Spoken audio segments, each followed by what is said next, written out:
First of all, welcome and thank you everyone for coming. I know it's been an incredibly hectic time for everyone, and hopefully testing regimes are off to a good start, and you've got a bit of a view ahead of Easter on what needs to be done.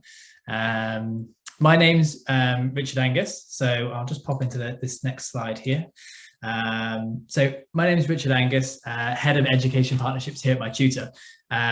But more importantly, this afternoon, we're also joined by a fantastic guest speaker, Dame Alison Peacock, who's the Chief Exec of the Chartered College of Teaching.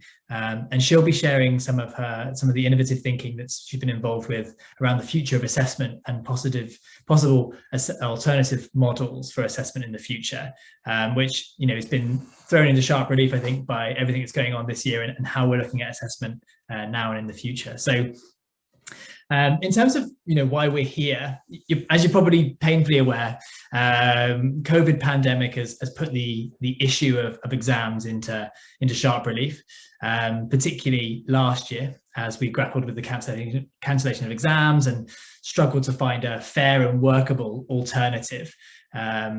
Obviously, there were issues with things like the algorithm, and this year we're looking at teacher assessed grades. So there's lots of things to look at in our existing system. There's been an ongoing rumbling debate about whether our GCSE and A-Level assessment models are really fit for purpose. And so there are questions around things like, are exams the best way to measure children's knowledge and abilities? Is it time that we moved on from having hundreds of students in a single room to sit a lengthy written paper? And if so, you know, what are the alternatives? So on our agenda today, the way we're going to structure today is we'll do a brief brief introduction to MyTutor, just for any of you who haven't heard of us before. It's not really about us, but we can provide a little bit of context. And then we'll be sharing some research we did with about 4,500 secondary school teachers, looking at their opinions on exam efficacy and appetites for exam. And then we'll have our presentation from Dame Alison Peacock, who'll be sharing her views on the subject. And then at the end, we'll finish with a 15-20 minute Q&A for you to put your questions to Alison. So during the webinar, which is recorded, by the way, and you can share it with any peers you'd like to after this, if you'd like to submit a question, there's a Q&A box that you can pop it into at the bottom of your Zoom windows. You can also upvote other people's questions, which is quite helpful, just to give you the, if you see something you really like, upvote that rather than popping your own question in there. I can make sure we get a look at it, and we'll try to answer as many as we can to get cracking with that. So first of all, I'll just kick things off with the briefest introduction to us before jumping into the survey. Lovely. So just to give you a little bit of background on us, I think how we came to this in the first place, we work with about 600 secondary schools across the UK to provide online 1-to-1 and 3-to-1 tuition for disadvantaged pupils across the UK. And so we've always been historically heavily tied into exam outcomes. GCSE and A-Level has always been primarily where our focus is. And so it's a real point of interest for our partner schools and also for the work that we do. We work across core subjects, that tends to be the focus. And we're also working as part of the National Tutoring Programme, which is a heavily subsidised 3-to-1 tuition programme. So we tend to find that we base ourselves around grade progress that students make, and we tend to find they make about a grade of progress from about 10 weeks of sessions. And so that is obviously the standard measure of success, and that's how we've managed to prove our impact. But that's also why this is a really interesting session to talk about how to judge efficacy. So a little bit about the survey that we ran. So first thing to talk about is how we did it. So we ran it through TeacherTapp. Many of you might have heard of TeacherTapp. It's actually a great way to get a bit of a pulse survey on teaching communities. So we surveyed just under 5,000 secondary school teachers, and the questions we are asking were, generally, did GCSE and A-levels feel like they give a accurate and fair picture of knowledge and ability? In your subject, what do you think is the best model for assessing knowledge and ability?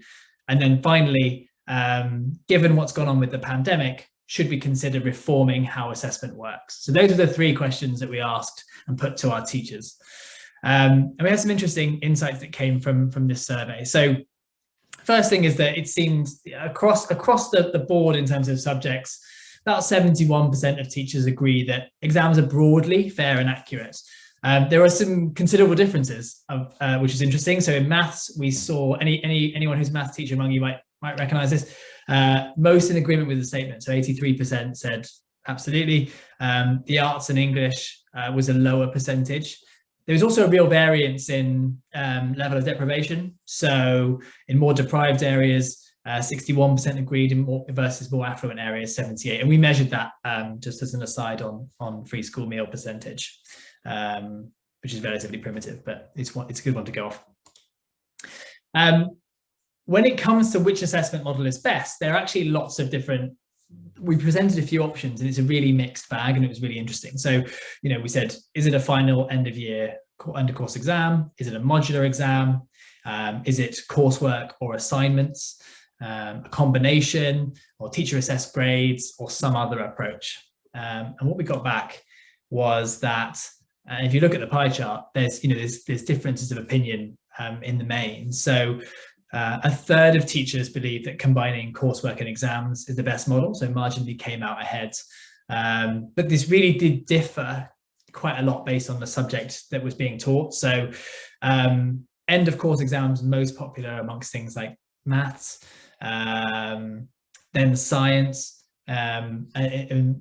with looking at things like arts and DT, there was more popularity in teacher assessed grades, but there was a real split there in terms of what people thought was best. This is probably too much detail for one slide, but there was some variation. So the bigger purple ones, the dark purple is a combination of coursework exams. The lighter purple one is a modular exam. The lighter green is a final end of course exam. Sort of the medium green. Sorry. So in maths, you can see that a lot of that pie chart is made up by final end of year exams, where actually that really varies depending on subject. As soon as you get into humanities, it really opens up to this combination of coursework and exams.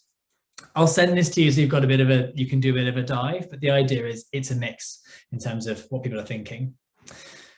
I think the most interesting thing to tee up this conversation, though, is that there does seem to be significant appetite for some sort of reform, some sort of exploration. So 2/3 of all secondary teachers were in favour.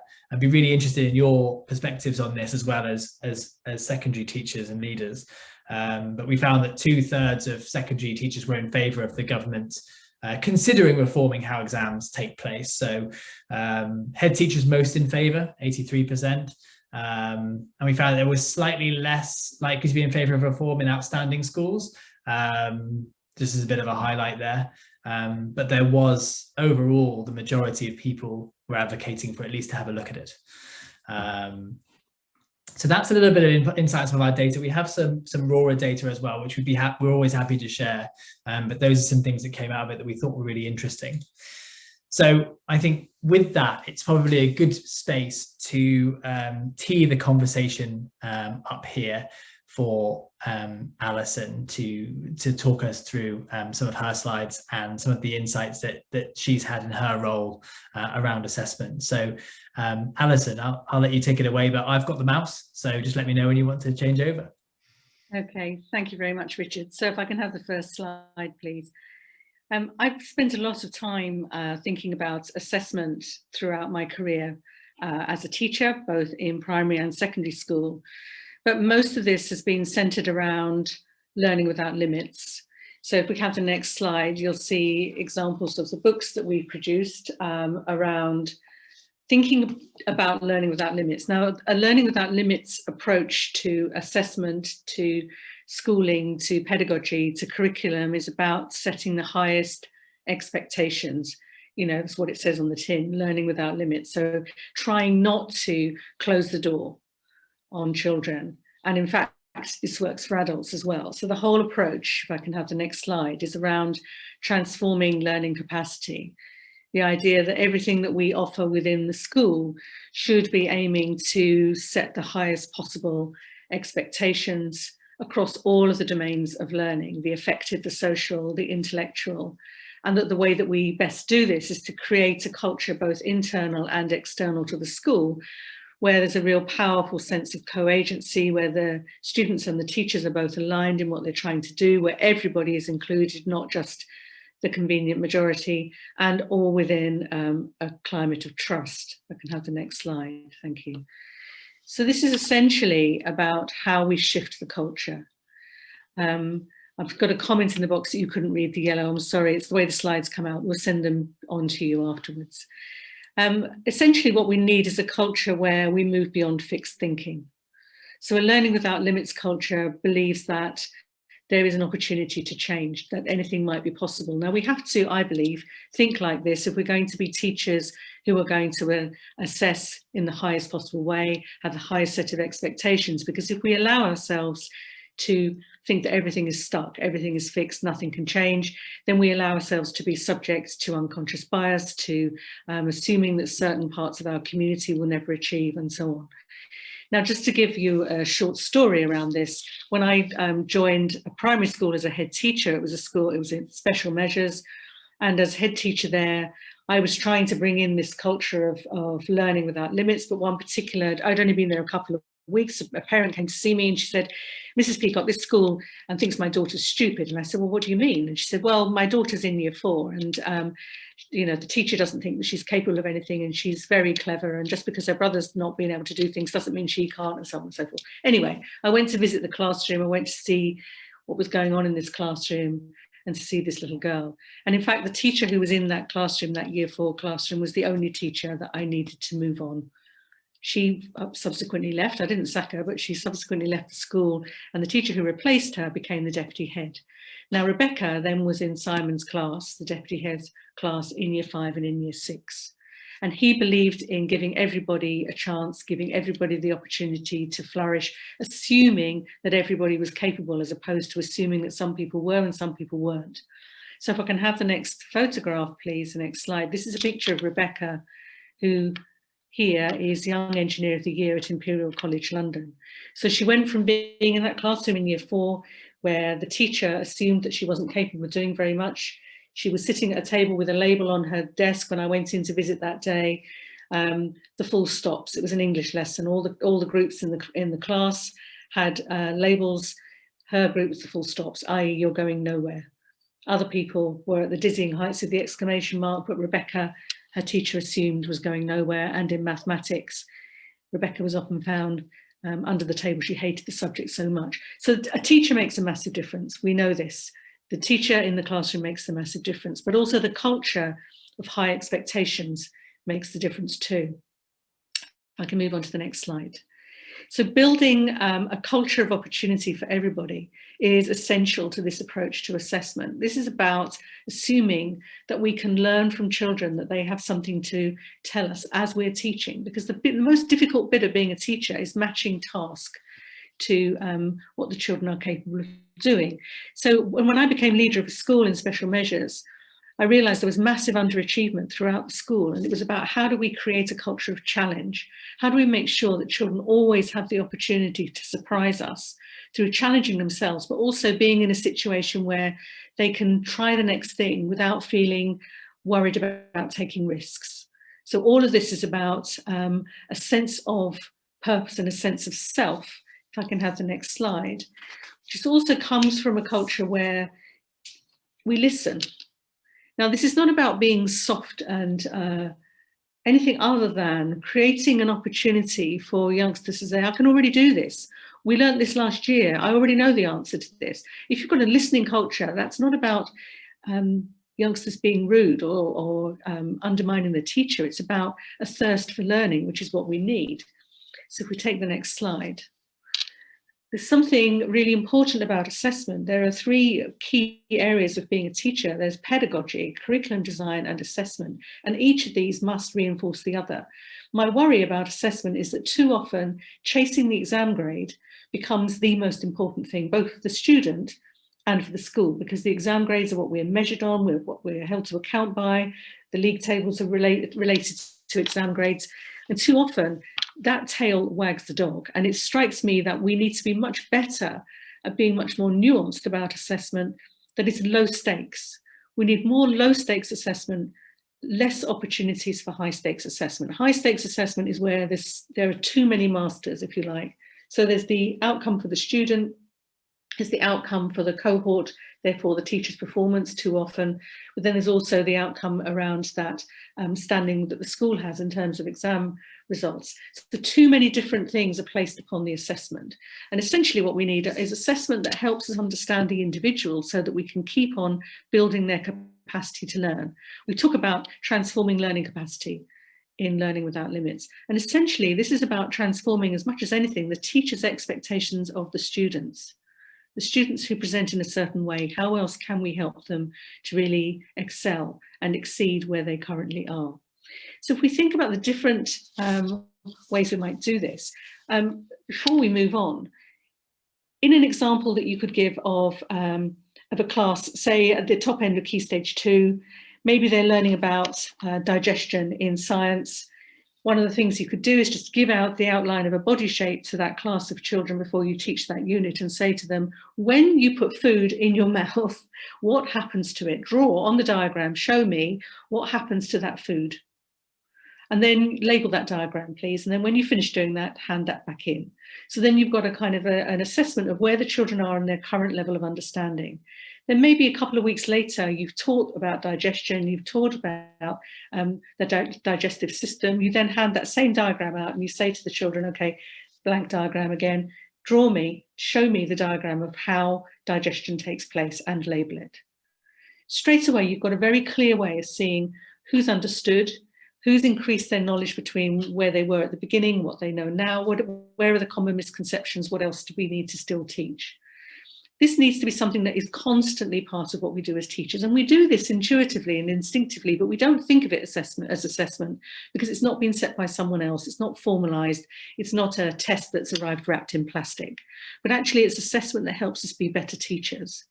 And we need to broaden our understanding of the assessment process in being the best teachers that we can be, in order that when we do come up against those formal assessment opportunities, our youngsters can flourish. If I can have the next slide, please. One of the things that was very powerful in the school where I was head teacher was that we asked the students to review their learning, to prepare a short PowerPoint of just 4 slides that they would then share with their parents, with their head teacher, with their teacher. And they would talk about their challenges and their successes. And then we would look at the youngsters' work and we would talk to them about our opinion of what they've been doing, but also listen very carefully to what they were saying. What this led to was a really powerful sense of agency amongst the young people.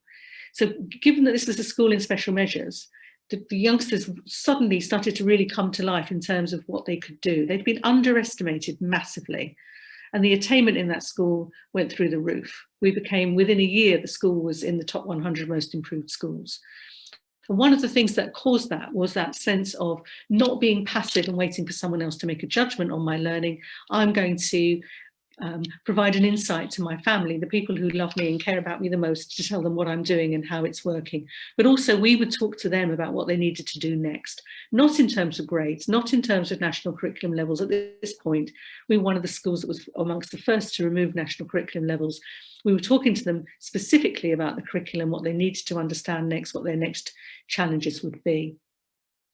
And if we just move on to the next slide, think about the different types of facets that we want to develop within our youngsters all the way through school to become the best employees they may well be, or the best academic students. We want them to be focusing on the intellectual domain. We want them to develop openness, questioning, inventiveness. We need assessment that recognises these qualities. And I move on to the next slide, thank you. We also need to think about the affective dispositions, the persistence of the students, the emotional stability of how well they are able to engage with learning, engage with their colleagues, engage with their friends, engage with the arts. We can move on to the next slide, thank you. And those social dispositions of how they interact with others, how they work within a team, their generosity, empathy. These are really important parts of being a human being. Typically, one does not choose to spend time with somebody on the basis of their CV. You spend time with people because they're able to show you generosity, because they listen to you, because they are interested in you. So this is about creating better human beings. Currently, we have a situation where at the end of primary school, many children are told that they haven't achieved the standard. And then by the time they get to the age of 16, they're told that they have failed. So we have that third of youngsters being told that the school system has given them nothing in terms of education or qualifications. For me, that feels very wrong. We can move on to the next slide. So I moved from being a head teacher into leading the Chartered College of Teaching. And essentially what we're doing here is building a culture of professional learning and knowledge. We want to really help teachers to share their expertise with each other, but also learn about the research and the developing understanding that we've got of how the brain works so that we can become better teachers. We move beyond intuition to actually being able to intellectualize much more what it means to be a teacher. And assessment is a really big part of this. It's something that there's hardly any time spent on when you train to teach. And so it almost becomes like a sort of dark art. And then we have tracking systems that we input results into. So we do assessments, we input the results, and suddenly, because it's a tracking system, it's computerized, it spits out a graph. It kind of gains an authenticity that perhaps it doesn't deserve. So we really need to understand what it is that we're doing and think about the future of teaching. If we can have the next slide. Thank you, Richard. So when we're thinking about assessment knowledge, we need to understand the difference between formative and summative assessment. We need to think about validity, reliability, the importance of moderation, understand why high stakes assessments are potentially distort the curriculum, distort the ways in which we teach, how low stakes assessment can be really powerful in terms of giving us more knowledge about every individual learner.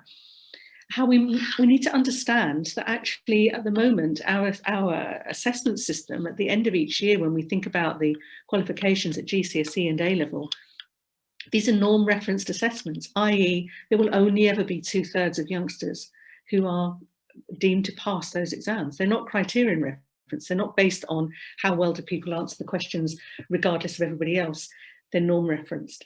And this is something that I think parents perhaps don't often realise. I think last year when the so-called Mutant algorithm was deployed, people were quite angry about the way that it was deployed, because what they tried to do was to build in, normally within this school, there would be some youngsters who wouldn't get any results at all. But of course, it was incredibly unfair because the way that was allocated meant that some people received results that were way off what they would have done had they sat the exam.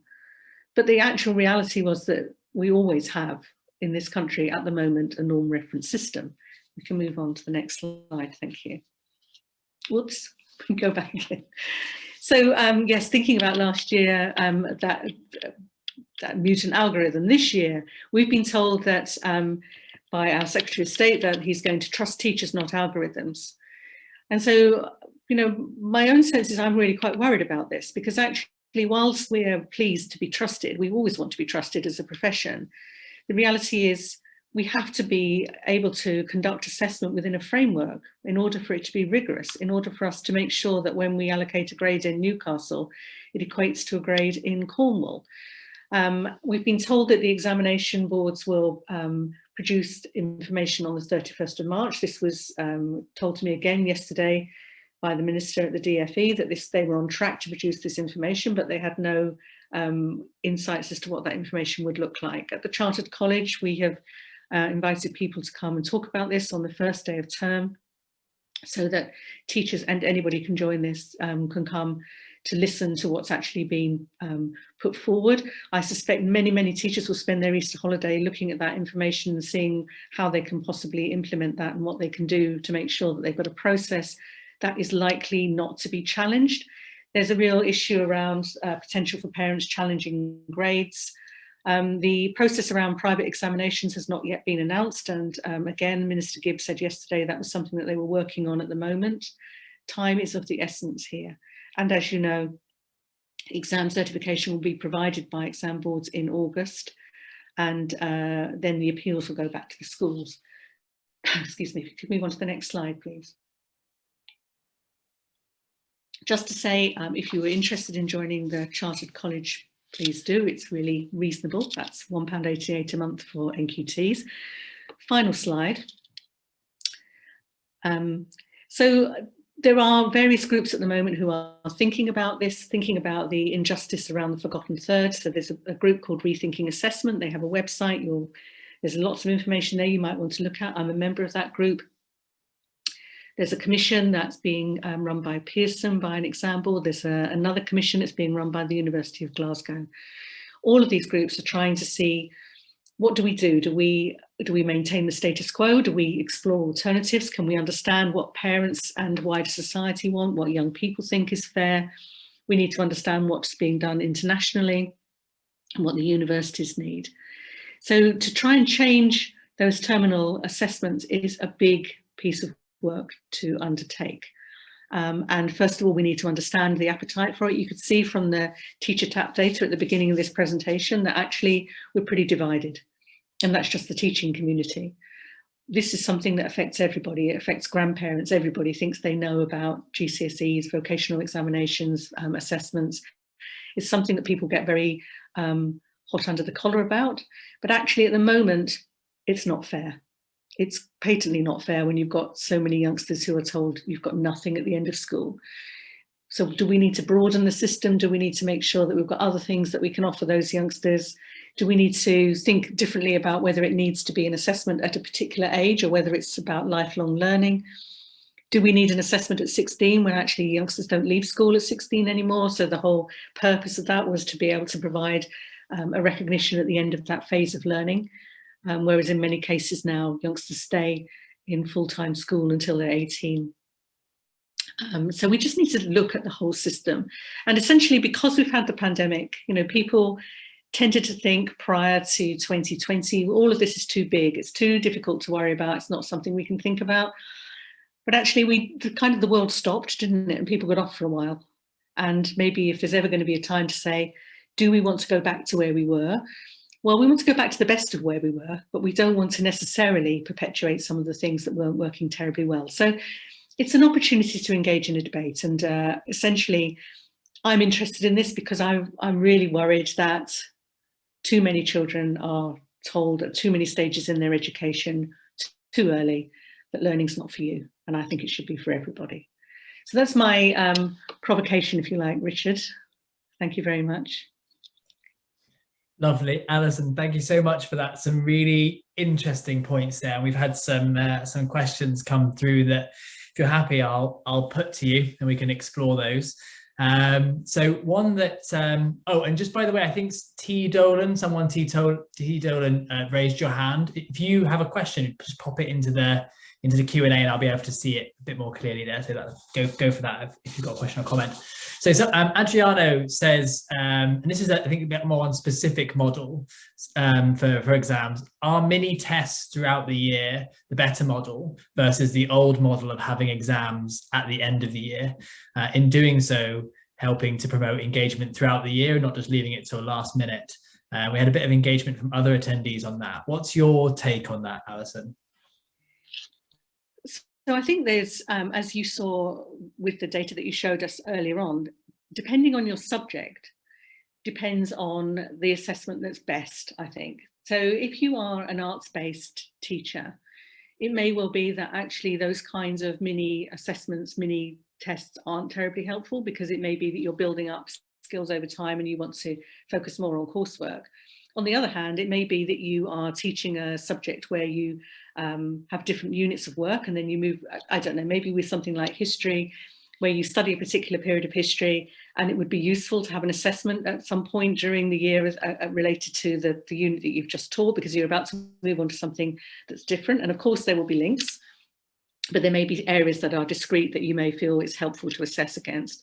I think in order to enable youngsters to build their learning and to build their understanding, things like low stakes assessments, whether those are short quizzes or tests and so on, have been shown in the research to be very helpful in terms of being able to move understanding from short-term memory to long-term memory. Being able to retrieve certain information and be able to share that is very helpful. But in terms of the endpoint assessment, the debate is ongoing as to whether we have a combination of coursework, mini assessments, or whether we stack everything to the end of the course, which is essentially what Michael Gove did in his reforms to examinations back in 2012. You know, it was a case of work to an end point and show what you can do or die. And that was kind of positioned as being a more rigorous approach. Well, there are different ways of looking at that, aren't there? And there are different kinds of personalities who perform or don't perform very well on that particular day. And there are questions about the fairness of that kind of assessment. I think essentially what I'm arguing for is a broader assessment system that gives more children more opportunity to show what they have learned, what they have achieved, and what they might do next. Because too often we're in a situation where the youngsters are working towards an end point. So at the moment, there's a debate going on about, once youngsters have done their assessments this summer, will they be allowed to leave, or are they going to be required to be in school because they've missed so much school due to the pandemic? There will be many young people who will be saying, well, what's the point? You know, what's the point if I've done my, you know, if you've assessed me, sir, what's the point if you've submitted my grade? Why do I need to hang around? and a teacher who says, well, because you might want to learn some more about physics, probably is on a hiding to nothing at the moment, because the way our system works is everything is leading to a point whereby you're assessed and then that's the end, as opposed to learning being good for its own sake. And that's to do with the fact that we've set that system up in that way, to work in that way, haven't we? You know, we've said this is what really matters. This is your end goal, an examination. And it may be that we need to think differently and say there are different ways in which we can take notice of all your skills, of the things that you're doing, and make sure that everybody is included within that. Not dumbing down, but broadening things out. Really interesting. There's quite a lot more, so I'll dive into the next one. Actually, Judith, I'll jump to Judith next, because she put something in right at the beginning. Actually, it's quite an interesting question for you to have a mull over on, and it's disappeared down my page. There it is. So Judith's a secondary governor, and she was saying that one of the big issues has been pupil nervousness about not having exams as part of their assessment process.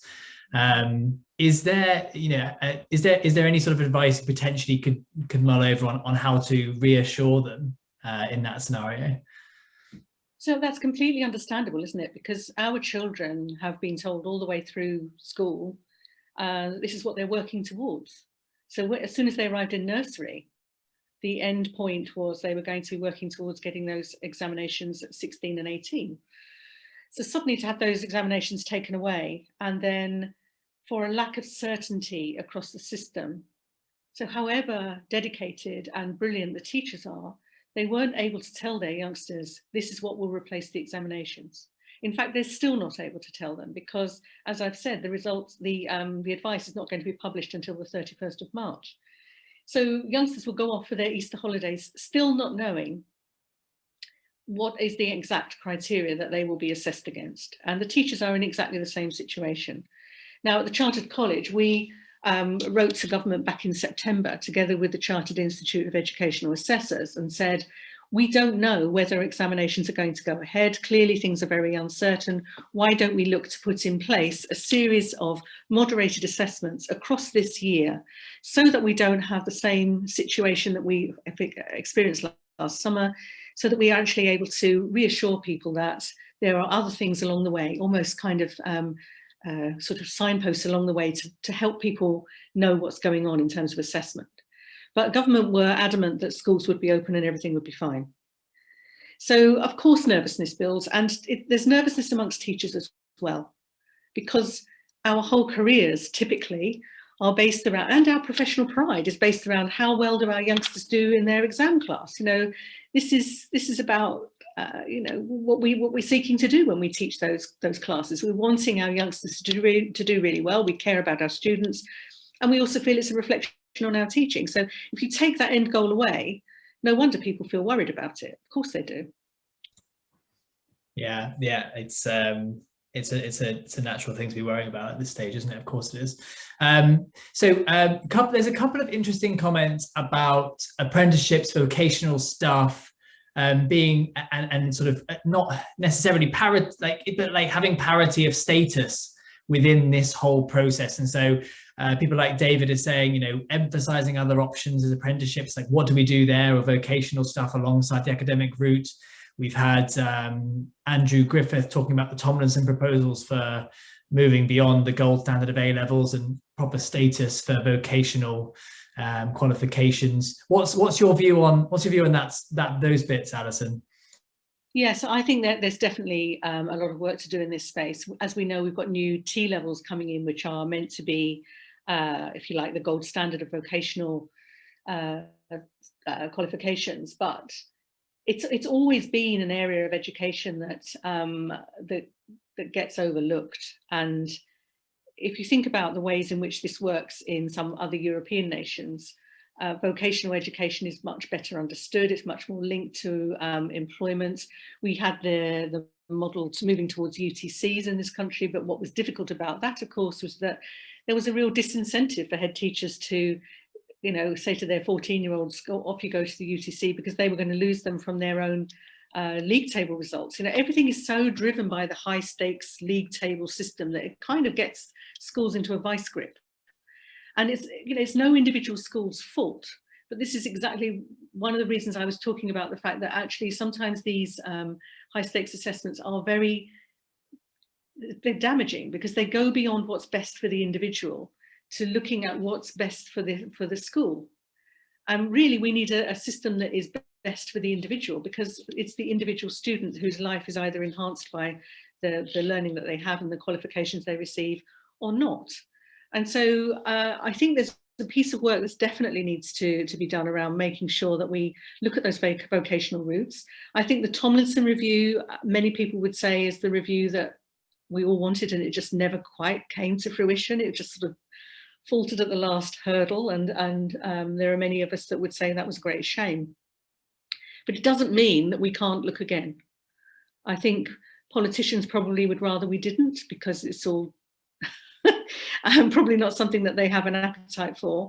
But you know, when we think about what was happening during the pandemic, and we had the Secretary of State standing there, you know, wringing his hands about the vulnerable children, actually these youngsters are really important members of society. They're not other than us. They are people that we need to matter, that we need to think about, that we need to give very clear opportunities to, as opposed to saying to them, try and be the best you can, and if you're not, sorry. A third of youngsters being told they're not able to pass is a disgrace, I think. So yeah, we need to get creative and think what we can do. But this is not about, I want to emphasize, this is not about dumbing down. This is not about all must have prizes. This is about providing a variety of routes and a variety of ways to notice and accredit talent that goes beyond just the traditional academic achievement in an exam hall in June. Yeah, it's really interesting. Okay, so a question I thought was quite interesting, that's come in recently just here from Claire, is how far do you agree that gatekeeping exams, such as the ones we have at the moment, are fairer for disadvantaged learners because they remove the kind of unconscious bias that you mentioned at the start of your talk? Just an interesting question thought I'll put to you. Yeah, so this is a kind of defense that's often offered, and I think the whole issue of what does it mean to be a disadvantaged learner? Are we talking about communities where there's high levels of poverty, so that youngsters have much less opportunity to have quiet places to study, where resources are limited, where maybe the best teachers aren't employed within those schools? And there are all kinds of impacts of that label of disadvantage that ultimately make a difference to youngsters. And of course, you know, a bias in terms of continuous assessment is one of those things that we know is a factor. But I actually, being the idealist that I am, would wish to say that we need to think differently about how we educate across the board, and how we make sure that we don't limit opportunities. Now, you know, I was listening to someone who was talking about her career. She was a woman of colour, and she was saying how when she had gone, she was doing her GCSEs, and her head of year had said to her, why are we wasting government money potentially by putting you in early for an exam? And all her classmates had all been put in for an early exam as well, but they were all white. And she was the one who was questioned about this.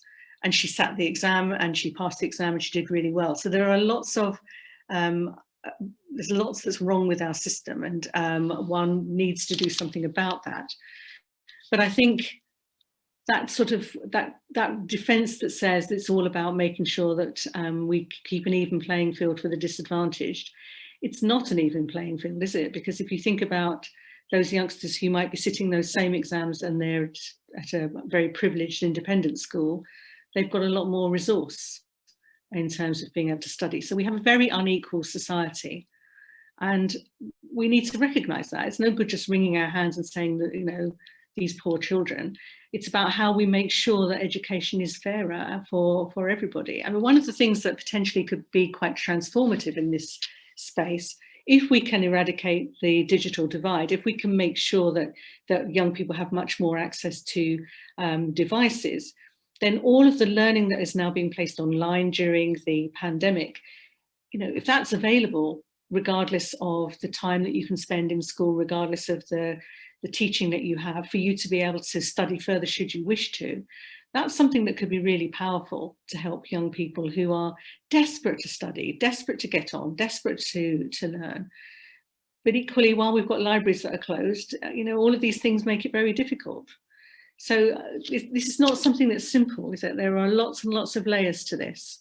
And I don't think we can just point to one thing in the system and say that's what needs to change. There are lots of things that need to change.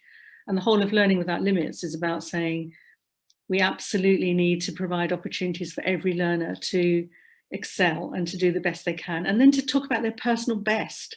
You know, children and young people love to be successful. Witness that, their addiction to gaming. It's all about, you know, I can do this one day, and I can do it the next day, and I can do it even better. I can get a higher score. If we can link assessment much more using AI to individual kind of capacity to keep on being assessed as you go through a program, an assessment, that's something that could be very useful, actually. So there's a lot more to this than just sticking with what we've always done because we've always done it. For sure. So I want to jump down a level to a couple of practical bits. I think one is just asking if you know the answer to this, and then there's one about techniques in the classroom, actually, from Susie. So P. Clifton's asking, and I don't know if you have the answer to this, but will the exam boards be changing teacher assessed grades between June the 12th and the results being announced? Are you aware of whether that will be the case? No, they won't be. So certainly the understanding that I have is that the teachers will submit the grades, and they will be the grades that the exam boards will then produce the certificates for. So this is why the guidance that's coming out on the 31st of March is so crucial. Yeah, for sure, because that's going to have so much of a bearing, right, on how this turns out, how it gets moderated. Okay, and then on a practical level, teaching in the classroom, Susie has a question about striking the right balance. So she's asking, be really interested to know any views from you on how you balance challenge with appropriate scaffolding in the classroom. Okay, so the way that that I went about this in my own classroom was, instead of differentiating, I would say to the youngsters, okay, if you want to carry on with the task at the level that we've just been talking about, so following the initial teaching of the day, then you might want to choose this task. If you want to revisit what we've done before and, you know, build your understanding before moving on to what we've been doing in the lesson, then try this task. If you are confident that everything that we've been talking about is something that you feel you're ready to really accelerate your challenge for, then try this task. The children would then choose the task they wanted to do, but there would be no shame whatsoever in saying, oh, hang on a minute, this is a bit harder than I thought it was. And if they chose something and then it was easier than they thought, similarly, no problem with them moving on and challenging themselves further. The children absolutely loved this. They loved that sense of being in control. They loved the fact that maybe they'd missed a couple of lessons and so they needed to revisit something before they moved on to the main part of what we were doing in the lesson. Why wouldn't we work with youngsters to understand what they feel they know and what they want to try next? Certainly with working in Key Stage 1, Key Stage 2, Key Stage 3, this works really well. Different subjects, maybe it lends itself different ways. So if you're teaching English, maybe you differentiate anyway by outcome. but there was definitely a sense of, children like competition. And this is not competition with others in the class necessarily, it's about with yourself. But then being able to use the visualizer to be able to show, here's an example of someone who took on this level of challenge and this is what they've done. They might explain their learning, or they might explain their learning to a partner that they're working with, and then they, all those kind of methodologies that one uses to really embed the understanding. Because when you explain it to somebody, of course, you have to really think it through. So all those kinds of strategies in the classroom that are designed to embed the understanding and also or to reveal misconceptions are really important. Otherwise, you just set them off and then they hand in the books, and there we are. You've lost the opportunity for that formative exchange along the way. Thank you. Hopefully that was really useful, Susie. So and that's sort of going back up, I think, to a higher level again. We've got a couple of questions. Actually, Kishore asks, I think wants to know is like criterion referenced and norm referenced? Like, is that talked about is that something that's sort of talked about at a bigger scale? The view here is that norm referenced seems to be quite meaningful to students, parents, and other people, but doesn't necessarily mean that assessment needs to be solely exam based. Yeah, I don't think it's terribly well understood necessarily. I think look, I think there's one of the things that happens in this society in England is that we expect some people to have and some people to have not. It's kind of endemic within our society. So we talk about don't get above yourself, know your place, who do you think you are? This is all about ranking. It's all about assuming that some people are doomed to fail and other people are going to be successful. And it's that kind of thinking that means that when you've got an exam system that means that a third of youngsters are doomed to fail, that people say, well, that's all right, because you're always going to have people that fail. And what I'm saying is, okay, they may not be able to get to the grade that they need to get to on this particular assessment, but they shouldn't leave school having nothing. So there must be other things that we can be doing that also show what they're capable of. Do we notice and do we value their talents as a musician, as a dancer, as a sportsman, as an artist? Are we making sure that the curriculum is as broad as it might be? Do we value the fact that they can convince in debate, but they may be less competent when they're thinking about writing? We set a premium on a certain set of skills and we say these are the only ones that really count. And the corollary of that is you either do well at this, therefore you're a good human being, or you fail, therefore you're a lesser human being. And that, to me, sets those youngsters up for a life of feeling that they're not good enough. And society is made up of lots of different types of people. All of us are valuable because we all have a lot to offer as individuals, but just sorting us out on the results of exams is one way of looking, and it's a very limited way of looking. So if we're going to do that, let's make it broader. Let's do other things as well. Let's have a more balanced scorecard to make sure that we are giving people reasons to carry on learning. And in my conversations with Pearson, with the exam board, I was saying to them, well, clearly there's a lot of money to be made out of exams, and this is one of the things that stops reform, of course, is because the exam boards are very keen to have the exams at certain points. It's very lucrative. What about that notion of being able to carry on throughout one's life? People have different careers than they ever used to. What about the notion that maybe when you're 25, you study for something, you gain accreditation, that this is something that maybe you don't do that until you're 40, or you change directions and suddenly you take on another part of your career and you want to find something else and you seek accreditation. The idea that everything has to be at the age of 16 or 18 feels quite false to me. When you do your music exams, if you're learning to play the piano, you don't wait until you're 16 before you can do grade 1. You might do grade 1 when you're 6.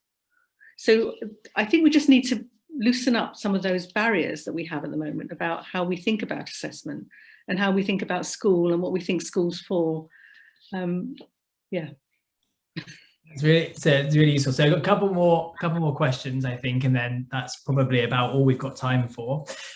Liz, we'll come to yours. I know you've been out there for a little while. I'll come to that in a minute. Just want to change gears again on the type of question we're asking Alison. So Alison, have any concerns been raised about students sitting assessments this year in exam-like conditions?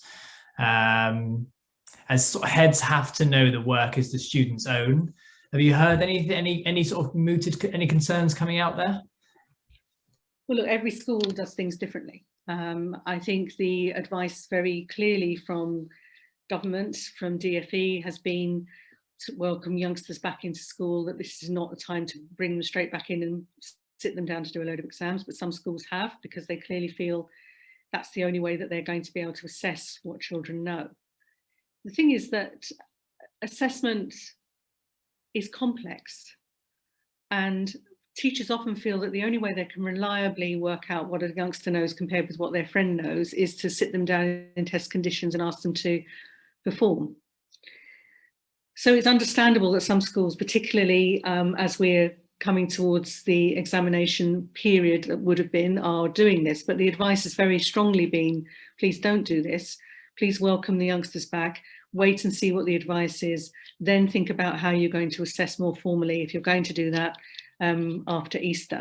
But I am aware that some schools are using that sort of examination system at the moment, and to be honest, they're free to do that. Individual schools make the best decisions they can based on what they know about their youngsters, and I am not going to sit here today and tell people this is wrong and that is right. Yeah, I think that's fair enough. So Liz has had a question reinforcing the question, so this is a good time to jump on this one. So I suppose it's basically people are wondering, are you getting any, is there any appetite, like this is a really interesting conversation, you know, where do you see the appetite at a government DfE level to have this discussion around assessment?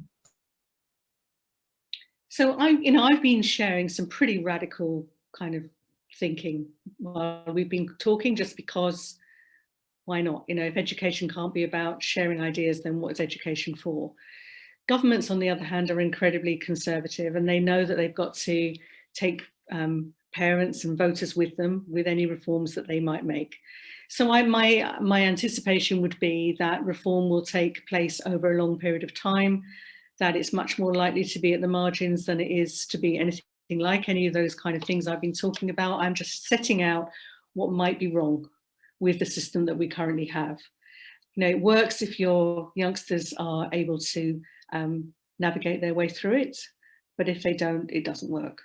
So I don't think government is certainly has any appetite right now to say, yep, absolutely, let's not do GCSEs ever again. I don't think that's going to happen.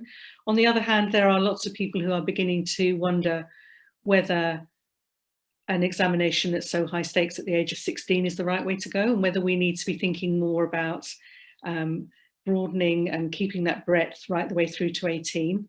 And whether that's something that there may be more appetite for, alongside, as I said, that rethinking about the vocational routes and really valuing those. So yeah, I don't think, if anybody's listening to this thinking, oh my goodness me, this is all going to be thrown up in the air and everything's going to be changed, I don't think it will be. But I do think that every teacher worth their salt will worry about the youngsters that aren't going to get the grades that they had hoped for, because not everybody can, because that's the way the system works.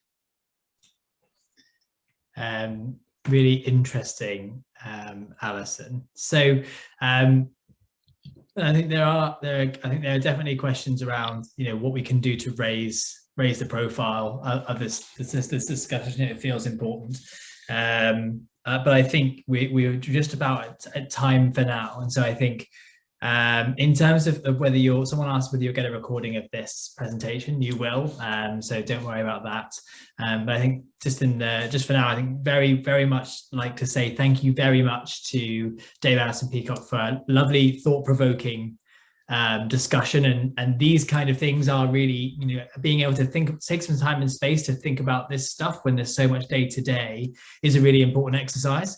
And so this is one with Alison, and we'll have another in a couple of weeks with different perspective on the future of exams as well. So please, you know, be around for that to sort of get your juices flowing and have a think about what you think you agree with. And thanks so much for all those questions. We had loads of them and they were all just really, really interesting. So we'll follow up with a recording. You're able to share with your colleagues. I know everyone's really busy at the moment. And also, when you close the webinar window, you'll be directed to some just a very quick feedback survey. If you've got the time to do it, we'd really appreciate it, because we're trying to work out what's the most valuable stuff for the teaching community that we work with. So please do fill that out. And also let me know if there's an appetite for more of this. I was just thinking we should do Zoom workshops in groups and stuff, but maybe that's just crazy. But there's all sorts of really interesting things we can do around important topics. So I think that's it from both of us. There's a little bit, if you've got any questions at all, you can just drop an email there to learn more about us, or ask any questions for Alison as well. But otherwise, Alison, there's a question that I might pass on to you via email, if that's all right. But otherwise, thank you very much for being involved, Alison, and thank you very much for everyone who attended. I hope you found it useful, insightful, and have a good rest of your evening. Thank you very much. Thank you.